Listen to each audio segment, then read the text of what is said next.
Rios with the San Antonio Police Department Public Information Office. On today's show, we're going to be talking to you about two things. We're going to take you out on patrol with one of our officers, and also we're going to talk about a new policy the San Antonio Police Department is going to be implementing. You don't want to miss this show.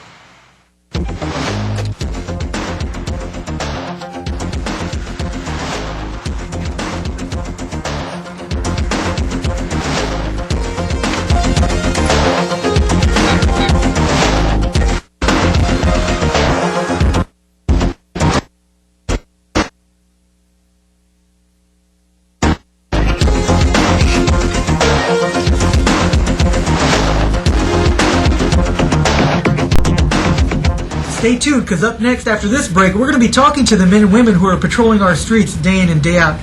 Like I said before, you don't want to miss this.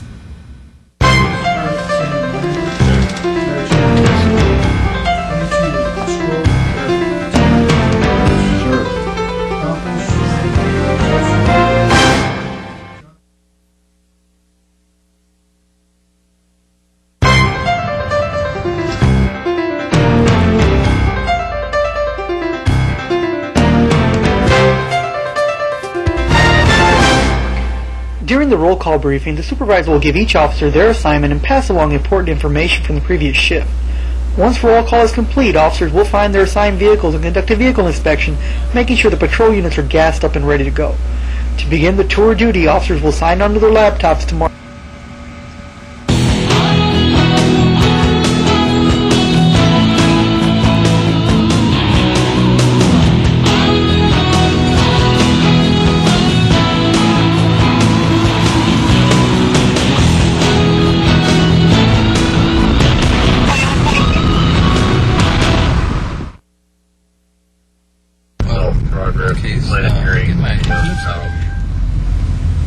First call of the day is for an individual threatening to hurt himself.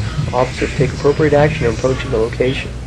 Once outside and able to make contact, officers will contact a supervisor and get information on how to handle the situation. Okay. Yeah, and I know the management here, but they don't work on weekends. But I've got Mike is my partner, and actually my cover, and he's looking for the maintenance right now. Because I do know that the maintenance guy lives on property, and I'm hoping that maybe he has a key. So we're doing that right now. Oh, okay. Yeah, we can do that. You can notify the guy or management or whatever.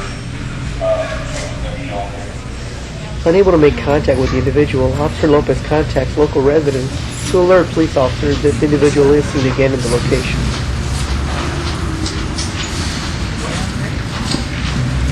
Upon completion of the call, officers relocate to another location to write reports about the situation. While taking the time to write the reports, officers still must remain vigilant of their surroundings and be aware of what's happening around them. Like we see here, this individual caught our attention by spinning his tires erratically into this parking lot. Officer Lopez makes contact, identifies the driver, and checks for any wants or warrants on the individual before writing a citation. A routine check of the individual returns clear, and Officer Lopez continues on with his citation. But when asked, the suspect does offer up an explanation for his actions. Said some lady was tailgating them and he got upset, so he turned out. Are you still on Westville? You're over here, right?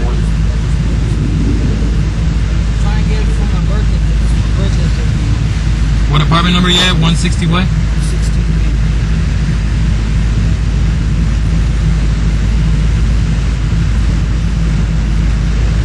Upon completion of the citation, Officer Lopez will assign a court date for the individual to answer to a judge for his offense, and also sign and date the ticket.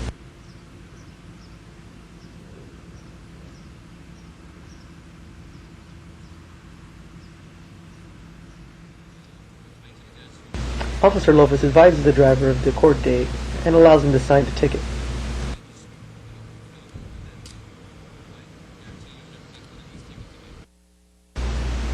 Here's a few tips to follow while being stopped by a police officer.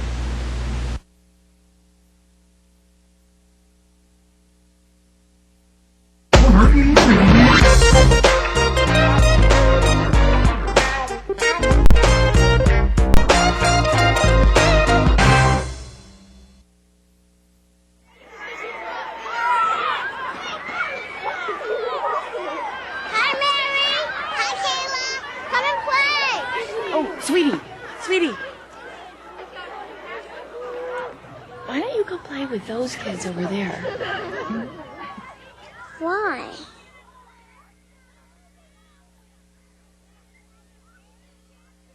Imagine the power of one voice. Find yours at freedomcenter.org. You're at a young age where you want to be free, you want to be spontaneous, you want to go out and be with your friends. You can't do that with a baby. My dream is to be a pediatrician because I really do want to take care of babies, but I'm not ready to have one right now. Be the next Michael Jordan and just play ball. Waiting is worth it! Because I'm worth it. Because I'm worth it. Because I'm worth it.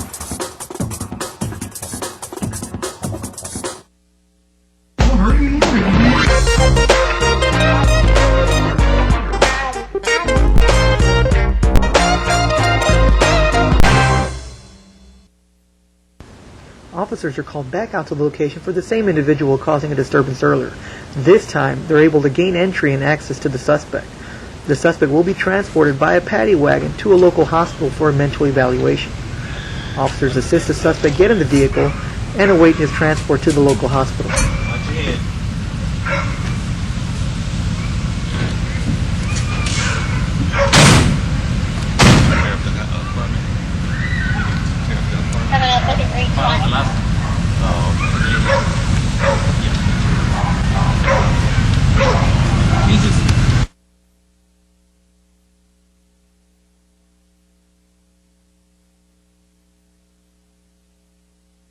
Welcome to today's show. On this segment of the show, we're going to be talking about the non-insured motorist policy that the San Antonio Police Department is implementing. My guests today are Lieutenant Scott Bell and Officer Mike Tucker.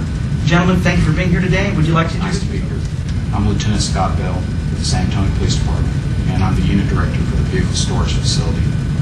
My responsibilities include overseeing basically the record operations for the entire city. And I'm actually in command of two different facilities. One of my facilities is the 9th Street Pound, which is located close to the Alamo. And the second facility is the Ground Pound, which is located off of Ground Road, close to Highway 90 West.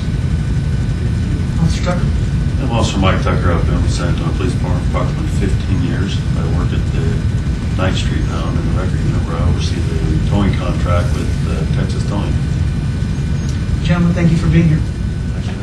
Okay, well, welcome to the show, Lieutenant Bell and Officer Mike Tucker. Lieutenant, we're talking about this non-insured motorist towing policy that the San Antonio Police Department is implementing. Can you tell us why we're implementing this policy? Yes, Joe, the reason we're implementing this policy is to protect all the drivers of San Antonio. What I'd like to do is give you some financial figures to kind of put in perspective exactly what an accident costs. First of all, if you've got a motor vehicle accident or you have minor bodily injury, the average cost is going to be about $13,900. If you have a vehicle accident where you have property damage, your cost is going to be about $6,000. And finally, your average cost for a vehicle accident involving serious bodily injury or death runs $790,000 plus. And that really illustrates the cost that's associated with an accident and really kind of leads me into an example of why. Let me go ahead and give you an example I think that will clearly illustrate. Well, let me say this. This really leads us into our example of why we do this policy. If we have a family of four who is driving a motor vehicle down a public way in San Antonio, and let's say that an uninsured motorist driving another vehicle runs a red light and hits the family of four that's in their vehicle. Now, for purposes of this example, let's say that this driver, the driver of the family of four, is the main breadwinner for the house. He's the one that puts food on the table for the family. He's the one that pays all the bills.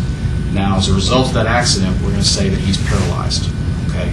Now, because this uninsured motorist does not have insurance, it really puts the family in a precarious position. They've got a lot of bills that they cannot pay, and this really illustrates the need for having this policy in effect. The bottom line of it all, Joe, really is that driving is a dangerous activity, and we kind of take that for granted because of the fact that we drive every day. However, when we get behind the wheel of a vehicle, we put not only ourselves at risk, we put others at risk as well. And this really bears repeating because this is the essence of the policy. Not only do we put ourselves at risk, we put others at risk as well. And that's why it's imperative that we get all of the drivers in San Antonio to be insured. Also, I wanted to ask, is there a state law associated with this policy? Yes, there is. As most of us are aware, state law requires that any time we operate a vehicle on a public way, we are required to have liability insurance or proof of financial responsibility. Also, with regards to this policy, the other question would involve the legality of the police impounding vehicles for no liability insurance. And the U.S. Fifth Circuit Court of Appeals has made a ruling in this matter and has determined that police departments are within their rights to impound vehicles for no liability insurance. Are we the only city that's starting this or doing this? No, we're not the only one. DeSoto, Texas has been impounding vehicles for no liability insurance for about 7 years. In addition to that, Kirby has a similar policy, and also the city of Dallas has also a policy as well, although their criteria are somewhat different. Right now, the city of San Antonio is pretty much leading the state with regards to this policy. However, I believe that you'll see all the other major cities within Texas follow our lead shortly. And I think also nationally as well, you're going to see a trend heading towards this direction in similar manner of being proactive enforcement. What are the fees associated with towing and impounding? Okay, first off the bat, you're going to have a towing charge of $69. On top of that, you'll have a one-time impoundment fee of $20. And this includes the cost for the police department to secure and protect that vehicle.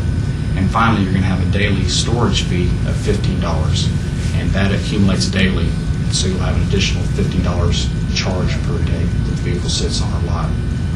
Yeah, and where exactly do we store the vehicles that we impound? The vehicles that we impound will be located at Groudon Pound. The physical address of Groudon is 3625 Groudon Road. And as far as where that's at, if you start from Highway 90 West, where it intersects with Acme Road, if you head on to Acme Road south from Highway 90, Acme Road will eventually turn into Groudon Road, and there's a large sign off of Groudon Road which tells you where to turn onto our facility. Now, it's important also to note that whenever officers impound a vehicle, they will present the person who is the driver of the vehicle, they'll present them with a card. On the front of the card, you'll have the phone number for Groudon Road, or for the Groudon Road facility. And on the back, you'll have a map which illustrates exactly how to get to the facility, so it'll help to eliminate any confusion with that regard. Okay. Could you give us an example of an impoundment and also the explanation of how to get the vehicle back? Sure. Let's say, for example, that an officer pulls over a vehicle for a traffic violation. As he approaches the vehicle, he's going to ask the driver for their driver's license and for proof of their insurance. And let's say, for purposes of this example, that the driver of the vehicle says, well, I'm insured, but I don't have it with me. Well, technically that is a violation because state law requires that when you drive a vehicle that you have proof of insurance with you. However, under this policy, our officers are going to make every effort to attempt to validate, within reason, to attempt to validate that this driver does have insurance. An example might be calling, if it's during normal business hours, to call the insurance company on the phone to see if we can establish that they do have a policy and to get a policy number. Or another example might be that the officer will attempt to contact the family of the driver to see if they can bring something to the scene to validate the fact that the driver does have insurance. Now let's proceed further with this example here, and let's say that the driver does not have insurance. At that point, the vehicle will be impounded, and as I stated earlier, it will be relocated to our physical address of 3625 Groudon Road, and will be at that facility. Now, it'll be the responsibility will be on the owner of the vehicle to go out to our facility as soon as possible, because as I said, the charges continue to accumulate, so they want to get out there as soon as possible. But if they want to drive the vehicle off of our lot, they're going to need to provide their driver's license, which helps us to establish who they are, and proof of ownership, and then also proof of liability insurance. And then after paying all the required fees, the fees that we just discussed, the record fee, the impoundment fee, and a daily storage fee of $50 per day, then that vehicle will be released to them to leave the property. Thank you, Lieutenant. I think you give us a lot of information that we can give to our viewers. And is there anything else you'd like to add? Yes, sir. There's one thing I'd like to add. with any policy, any successful policy, there's a lot of people who are involved in making it happen, and that's the case with this policy as well. However, there's two people I believe that deserve a special mention. The first person will be Officer Mike Tucker, who's sitting here on my right, who this great idea originated with him, and so we're very grateful for his work with this policy. He did a great amount of research on both the Transportation Code and the Occupations Code to make sure that everything was done correctly. So we owe him a debt of gratitude for that. And finally, I'd also like to thank Chief Rosemary Flamia, because she has put a very substantial amount of her time and her effort into making this policy happen. Had it not been for her efforts and for her dedication to this policy, then I do not believe this policy would have reached fruition. So the citizens of San Antonio owe her a debt of gratitude for her work in this area.